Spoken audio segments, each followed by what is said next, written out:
Pada episode sebelumnya diceritakan, sang ratu kuil kuno menahan sosok Suguan yang ingin kabur. Namun, di sisi lain, sosok Chang Xitian masih bertarung melawan sosok Xiaoyan.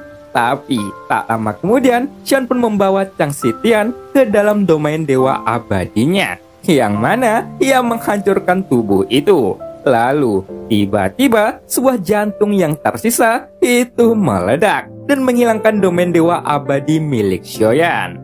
Dan scene pun berganti. Guys, aku ngomongan. Cowok, cewek, yang penting subscribe. Kalau enggak, ntar digigit cacing. Oke, dadah, assalamualaikum.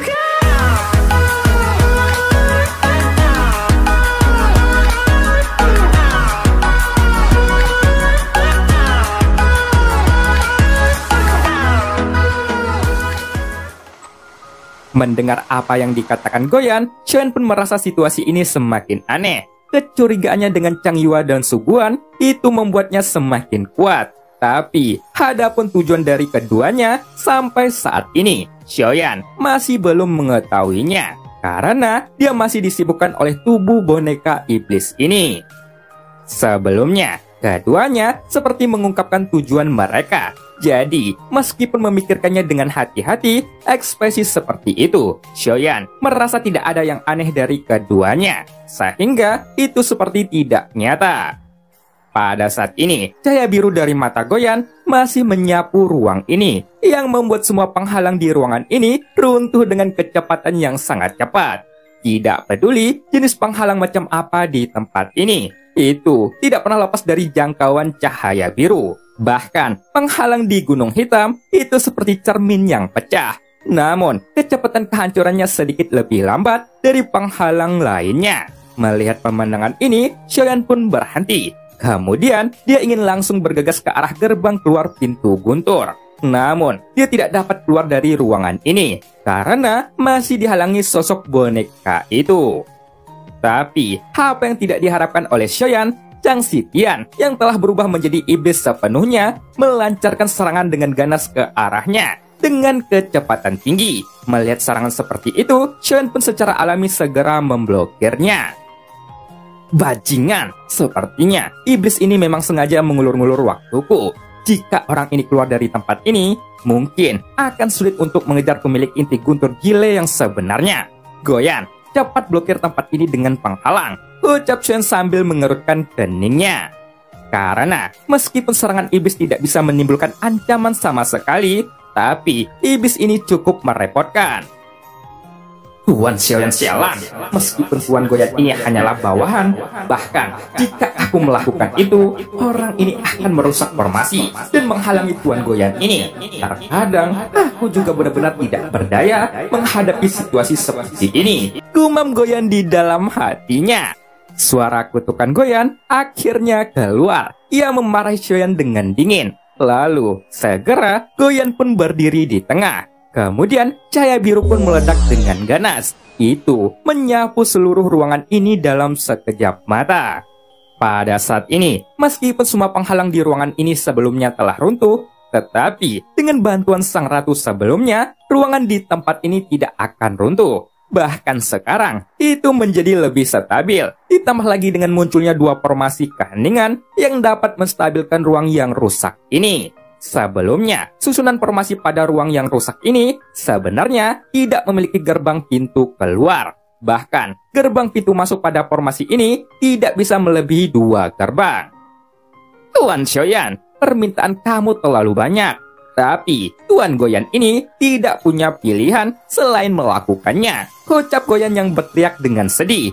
Jelas, sepertinya Xiaoyan mengabaikannya lagi. Pada saat yang sama, Xiaoyan tidak punya banyak waktu untuk memperhatikan sosok Goyan ini karena dia masih berurusan dengan boneka iblis. Segera, Xiaoyan pun melemparkan boneka iblis dengan secara gila-gilaan. Ia sambil menyapu ke sekelilingnya. Namun, kecepatan boneka iblis ini sangatlah cepat. Bahkan, di bawah kekuatan Guntur yang ekstrim, sosoknya dapat mengejar sosok Xiaoyan secara instan. Melihat pemandangan ini, Xiaoyan pun mengerutkan keningnya. Kemudian, ia menyebarkan kekuatan jiwanya yang sangat kuat. Sehingga, dengan cepat, dia dapat melimuti ruangan ini dengan kekuatan jiwanya. Bagaimanapun juga, ruangan ini tidak terlalu luas. Jadi, dengan kekuatan jiwa Xiaoyan, dia dapat merasakan segala sesuatu di dalam ruangan ini dengan sangat cepat. Namun, hal yang paling mengejutkan Xiaoyan adalah dia tidak menemukan keberadaan aura dari orang lain. Merasakan hal ini, Xiaoyan pun tertekun sejenak. Sial, ini sungguh aneh. Apakah aku terlalu khawatir? Gumam Xiaoyan di dalam hatinya. Jelas, dia mulai meragukan pemikirannya sendiri tentang penilaiannya di tempat ini. Namun, sebelumnya, tempat ini juga telah tersentuh oleh dunia Tesu. Tepat ketika Xiaoyan sedang ragu-ragu, tiba-tiba boneka iblis pun meraung. Ia menyerang Xiaoyan tanpa henti, karena di dalam tubuhnya ada sebuah kebencian yang dalam, sehingga tubuh fisiknya menjadi sangat kuat. Jadi, secara alami, itu akan sangat sulit untuk dapat memusnahkannya dalam waktu singkat ini. Jadi, untuk menghadapi situasi seperti ini, Xiaoyan dibuat pusing olehnya. Hanya saja, Xiaoyan terus memikirkan tentang masalah ini. Bagaimanapun juga, boneka iblis ini bukan ancaman nyata bagi Xiaoyan. Jadi, selama melawan iblis ini, Xiaoyan juga mencari petunjuk tentang apa yang terjadi di tempat ini. Karena inti guntur di tubuh boneka iblis ini bukanlah inti guntur yang sebenarnya. Dan jika inti guntur Jile yang sebenarnya masih ada di ruangan ini, seharusnya inti guntur Misu Tianle dan Hao Tianzhenle bisa merasakan keberadaan inti guntur Jile ini. Segera, Xiaoyan pun menanyakan masalah ini kepada kedua inti guntur di tubuhnya. Karena kedua inti guntur ini juga merupakan sumber kekuatan. Jadi, secara alami, keduanya juga dapat merasakan keberadaan satu sama lain. Namun, setelah beberapa kali Xiaoyan bertanya, ia tidak mendengar jawaban dari mereka. Jadi, Xiaoyan dapat menyimpulkan bahwa guntur ekstrim yang berada di tubuh boneka iblis di depannya ini bukanlah inti guntur Jile yang sebenarnya. Karena kekuatan sumber guntur tersebut di tempat ini itu tidak terlalu kuat. Jadi, seharusnya inti guntur Jile yang sebenarnya sudah tidak ada di tempat ini. Namun, tiba-tiba inti guntur Misu Tianle menjawab Xiaoyan. Dia tidak ada di sini, ucap inti guntur Misu Tianle. Xiaoyan pun terkejut ketika mendengar kata-kata ini, yang menunjukkan bahwa ada kemungkinan inti guntur Jile mungkin telah mematahkan penghalang goyan yang ada pada ruangan ini. Atau ada seseorang yang mengambil inti guntur Jile terlebih dahulu. Tapi itu belum bisa dikonfirmasi. Yang jelas, menurut apa yang dikatakan inti guntur Misu Tianle, seharusnya sumber inti guntur Jile ini benar-benar memiliki spiritualitasnya sendiri. Dan dia sudah pergi dari sini. Memikirkan hal ini, Xiaoyan pun mendengus dingin. Karena sepertinya inti guntur Jile tidak ada hubungannya dengan tempat ini. Segera, Xiaoyan pun mengencangkan kelima jarinya. Ia membentuk kepalan tangan. Jelas, menghadapi situasi ini, dia sedikit enggan. Tapi di bawah serangan gila boneka iblis, Xiaoyan tidak dapat mengejar inti guntur Jile ini. Bagaimanapun juga, Xiaoyan tidak memiliki arah tujuan dan tidak ada target. Karena kecepatan larinya sangat cepat, sehingga dia telah menghilang untuk waktu yang lama. Sekarang, Xiaoyan hanya menatap boneka iblis itu. Namun, matanya tampak tenggelam. Karena dia tidak lagi berencana untuk tetap tinggal di sini. Tetapi, boneka iblis ini terus mengejarnya, yang membuat Xiaoyan sangat kesal. Kali ini, aura Xiaoyan pun meledak dengan gila-gilaan. Kemudian, nadi guntur di tubuhnya terbuka sepenuhnya. Segera, guntur hitam yang melonjak tiba-tiba menyebar dari seluruh tubuhnya. Melihat aura yang sangat kuat meledak dari tubuh Xiaoyan, boneka iblis itu pun mencibir. Pukulan ini telah lama terakumulasi. Jadi, aku ingin melihat apakah kamu dapat menahannya, ucap boneka iblis itu. Matanya dipenuhi dengan niat membunuh yang kuat. Ia menatap Xiaoyan dengan ganas. Jelas, keduanya telah bertarung berkali-kali untuk waktu yang sangat lama. Tapi, pemenangnya belum ditentukan sama sekali. Pada saat ini, tubuh boneka iblis pun mengandung kekuatan yang tak terbayangkan. Namun, untuk mengurangi dampak serangannya, Shoyan membiarkan inti guntur hitam membuka nadi guntur sepenuhnya. Jelas, Shoyan takut tubuh fisiknya tidak mampu menahan pukulan iblis ini. Karena ia merasakan kekuatan penghancuran yang terkandung di dalam pukulan boneka iblis ini. Dan itu sangatlah menakutkan. Segera, boneka iblis pun menatap Shoyan. Ia masih berdiri dengan acuh tak acuh. Kemudian, dengan cepat, dia pun melemparkan 2 duri tajam di tangannya ke arah Shoyan dengan sangat ganas. Dan pada saat yang sama, boneka iblis juga mengeluarkan lebih banyak duri tajam dari punggungnya. Tapi, kali ini, duri tajam itu berasal dari daging dan darahnya. Tepat ketika duri tajam ini ditarik keluar, tiba-tiba cairan hitam pun menyembur keluar. Melihat adegan ini, Shoyan pun sedikit mengeringit karena dia tidak tahu apakah cairan hitam itu darah atau racun. Karena cairan hitam itu terbungkus kilatan guntur yang seperti sutra. Menghadapi duri tajam dengan kilatan cahaya guntur yang berkedap-kedip ke arahnya, Shoyan masih berdiri di udara tanpa menghindar. Tetapi dengan cepat dia melangkah maju dengan telapak kakinya. Melihat itu, boneka iblis pun mencibir kembali.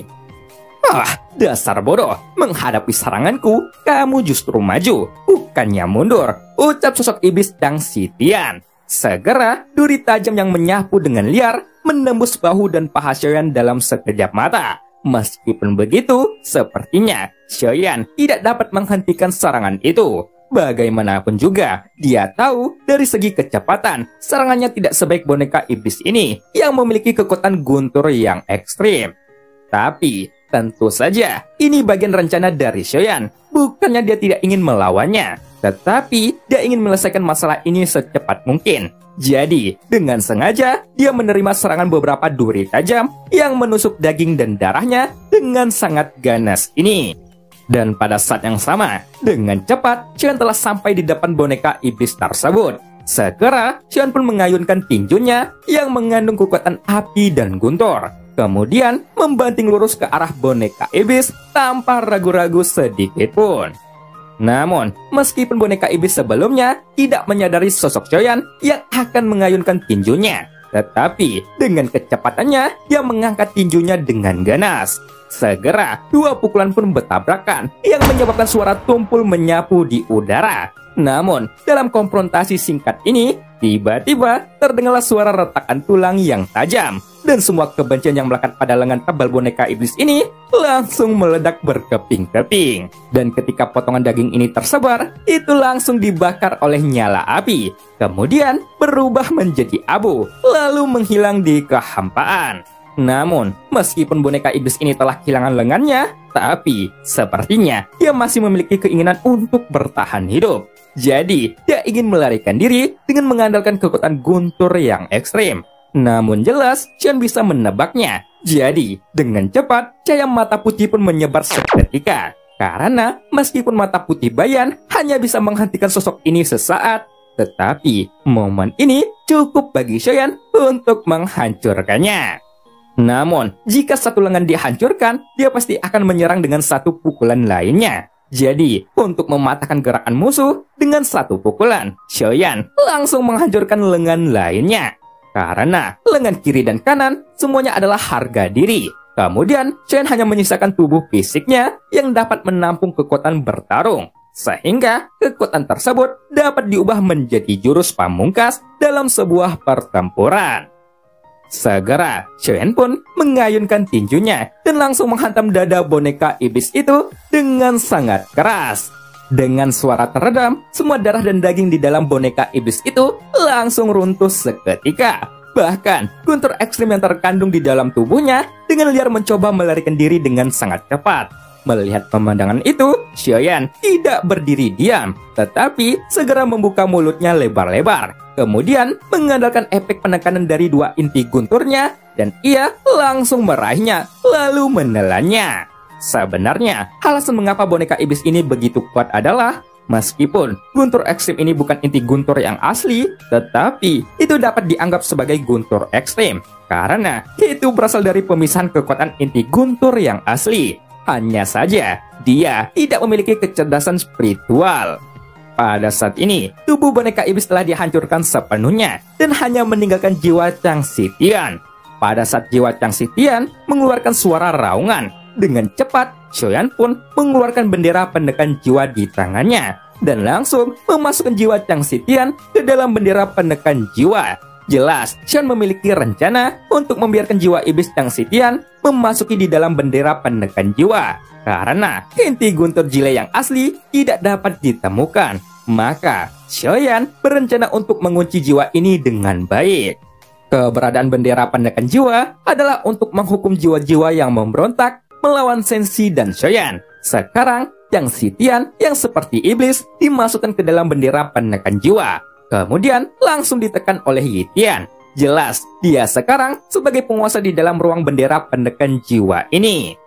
Sosok Yi Tian adalah monster yang sangat kuat, tapi dia tidak bisa lepas dari siksaan Goyan dari waktu ke waktu, yang membuat Yi Tian tidak dapat bertahan untuk waktu yang lama.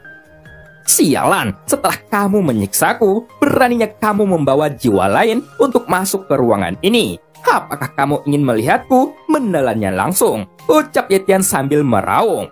Jelas, dia tidak tahu sudah berapa lama dia berteriak di dalam bendera penekan jiwa ini. Selama ini, meskipun Xiaoyan telah menyegelnya di ruangan bendera penekan jiwa untuk waktu yang sudah sangat lama, tetapi Xiaoyan tidak punya waktu untuk memperhatikannya sampai sekarang. Karena tidak peduli seberapa keras Yi Tian meraung, Xiaoyan tidak ingin mengetahuinya sama sekali. Bagaimanapun juga, jiwa iblis ini sangat kuat. Bahkan, Yang Mulia Zuzang tidak dapat memusnahkan sosok ini. Jadi, Xiaoyan memiliki rencananya sendiri dan membiarkan Yi Tian tetap berada dalam bendera penekan jiwa ini. Mungkin dengan seiringnya waktu berjalan dan bantuan dari Goyan, ia bisa menyerah atas kehendaknya sendiri. Namun, melihat Xiaoyan memasukkan jiwa lain, itu membuatnya semakin marah. Senior, jika tanpa persetujuanku, kamu tidak dapat menelannya. Atau aku akan membiarkan Goyan untuk datang ke tempat ini, ucap Xiaoyan yang berkata perlahan. Namun, Xiaoyan tidak menegurnya dengan keras. Sebaliknya, dia ingin berkomunikasi dengan Yi Tian dengan cara yang sangat sederhana. Tapi, tidak peduli apakah Yi Tian mau mendengarkannya atau tidak, Xiaoyan tidak terlalu peduli. Akan tetapi, setelah mendengar nama Goyan ini, Yi Tian meraung dengan sedih. Kemudian, menggunakan kekuatan penekannya yang kuat untuk menakut-nakuti sisa jiwa Chang Xitian. Seolah-olah dia ingin menghancurkan dan membunuh sisa jiwa Chang Xitian ini. Melihat pemandangan itu, Xiaoyan pun tersenyum sedikit. Jelas, sepertinya Xiaoyan telah mengambil keputusan yang tepat untuk menempatkan Goyan ke dalam ruang bendera penekan jiwa sebelumnya. Karena cara yang terbaik menghadapi sosok yang tidak suka berbicara omong kosong, maka harus menggunakan sosok yang suka berbicara omong kosong.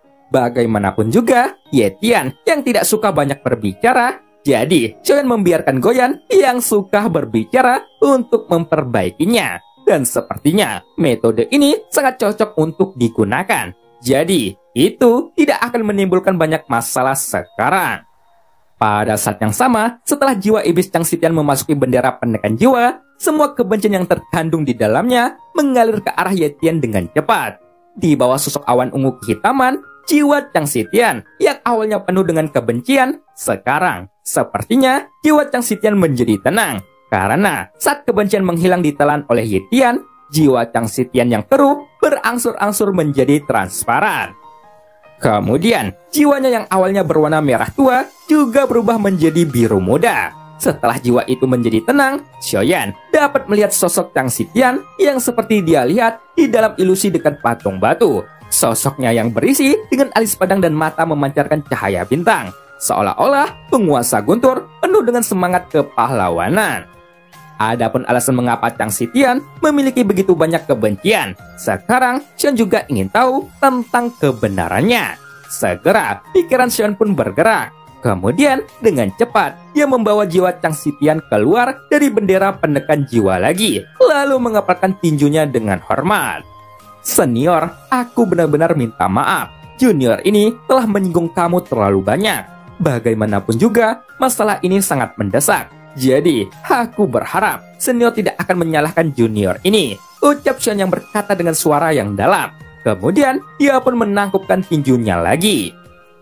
Junior, mengapa kamu meminta maaf? Seharusnya akulah yang berterima kasih kepadamu karena bisa mendapatkan kewarasanku lagi. Tapi sebenarnya aku tidak akan pernah berpikir bahwa setelah kejatuhanku, aku akan ditipu oleh kerabat dekatku sendiri. Sekarang, sepertinya rencana pengkhianatan ini telah berhasil, ucap Chang Xitian yang berkata dengan sedih. Setelah suara Chang Xitian keluar, sepertinya dia telah mendapatkan kembali kejernihan pikirannya kembali, yang menunjukkan dia tidak kehilangan ingatan dan akal sehatnya. Sebaliknya, dia menjadi korban kebencian yang dilakukan oleh kerabatnya sendiri. Senior, bisakah kamu menjelaskan lebih rinci lagi? Mungkin Junior ini bisa membantu kamu untuk membalaskan dendammu, bagaimanapun caranya, ucap Xian yang berkata dengan serius. Mendengar itu, Chang Xitian pun tertekun sejenak. Junior, aku melihat bahwa kamu sudah memiliki dua inti guntur. Inti guntur Misut Tianle dan inti guntur Hao Tianle. Apakah tuan mereka juga telah jatuh? Ucap Chang Xitian. Ia berkata, kemudian menghela napas panjang, seolah-olah ada penyesalan dalam nada bicaranya. Sebenarnya, jiwa Chang Xitian tidak banyak memiliki waktu yang tersisa, karena jiwanya sudah terlalu lama tersegel di dunia, sehingga kekuatan reinkarnasinya terus memanggil jiwanya. Hanya saja, sekarang Xian terus menuangkan kekuatan jiwanya ke dalam jiwa Chang Xitian yang tersisa, sehingga Xiaoyan dapat menjaga jiwanya tetap utuh dan tidak bisa dihancurkan. Dalam seluruh sejarah para dewa, sangat jarang seseorang dapat memiliki dua inti guntur secara bersamaan. Bahkan sejauh yang aku tahu, itu belum pernah terjadi sebelumnya. Tapi aku tidak menyangka sekarang ada orang kedua setelah kejatuhan yang mulia, ucap Chang Xitian yang berkata dengan bingung dan menatap Xiaoyan dengan serius.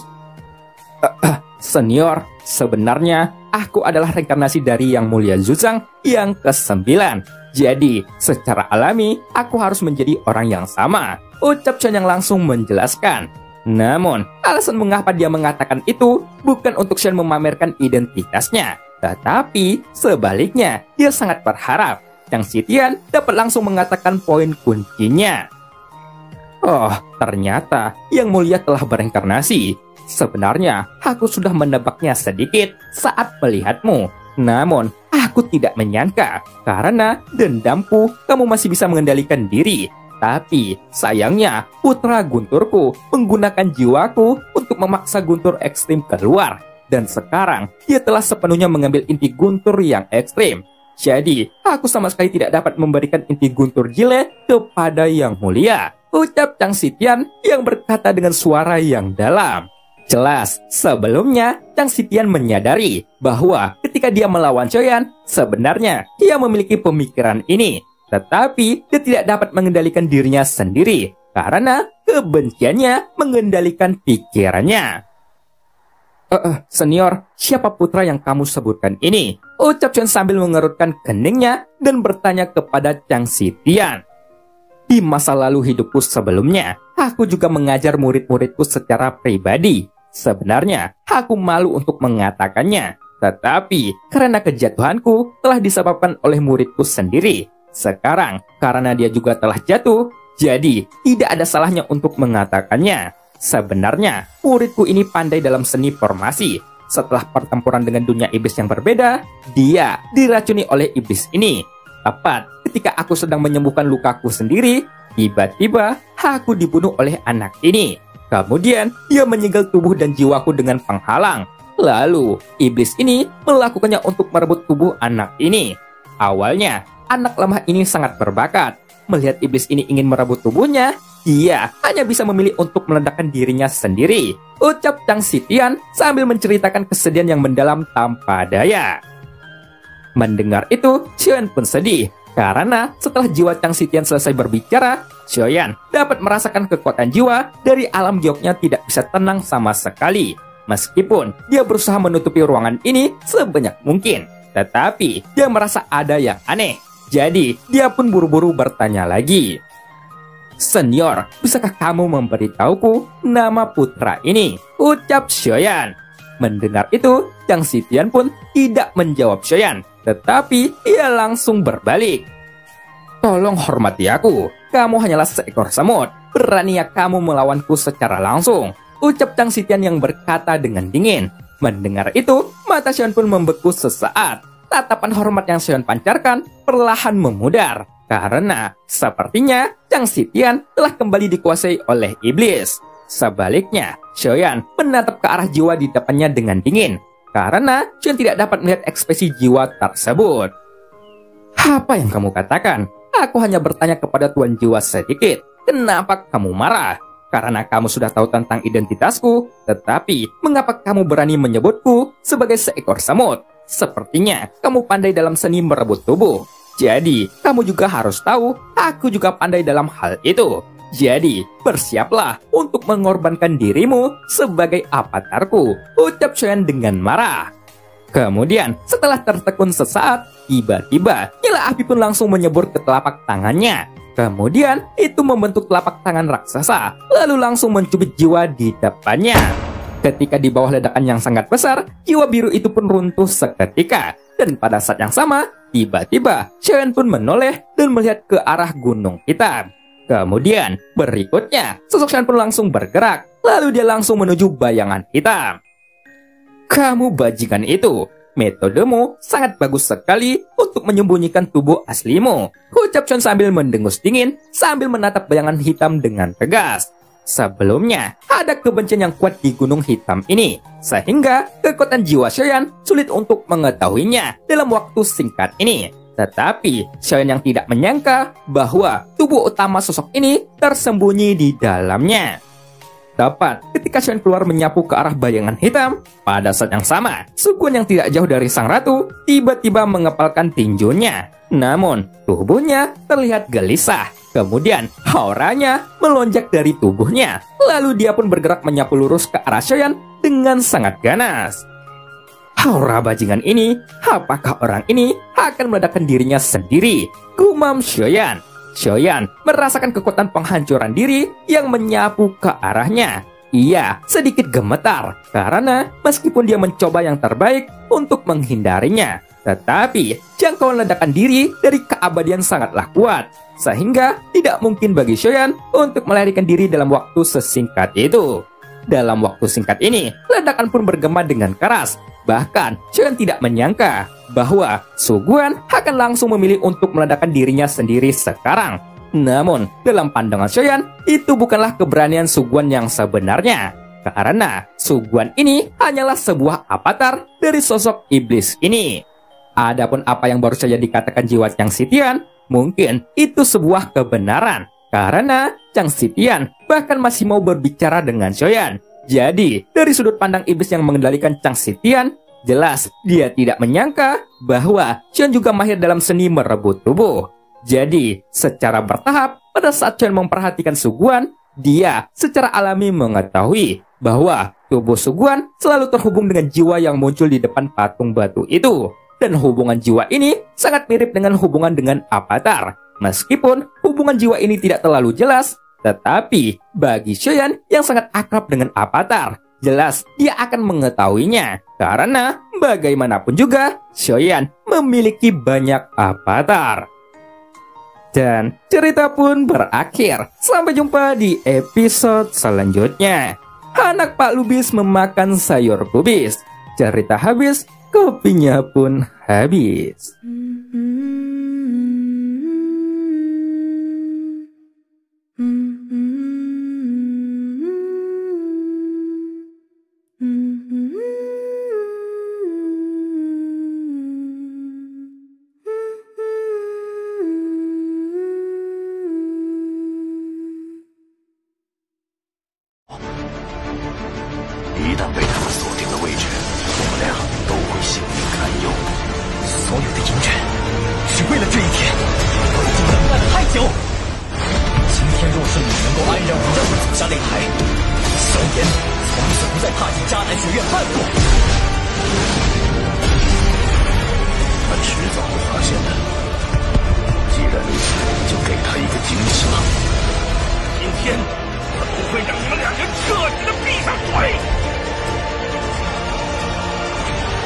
算他还活着，你们之间也绝不可能。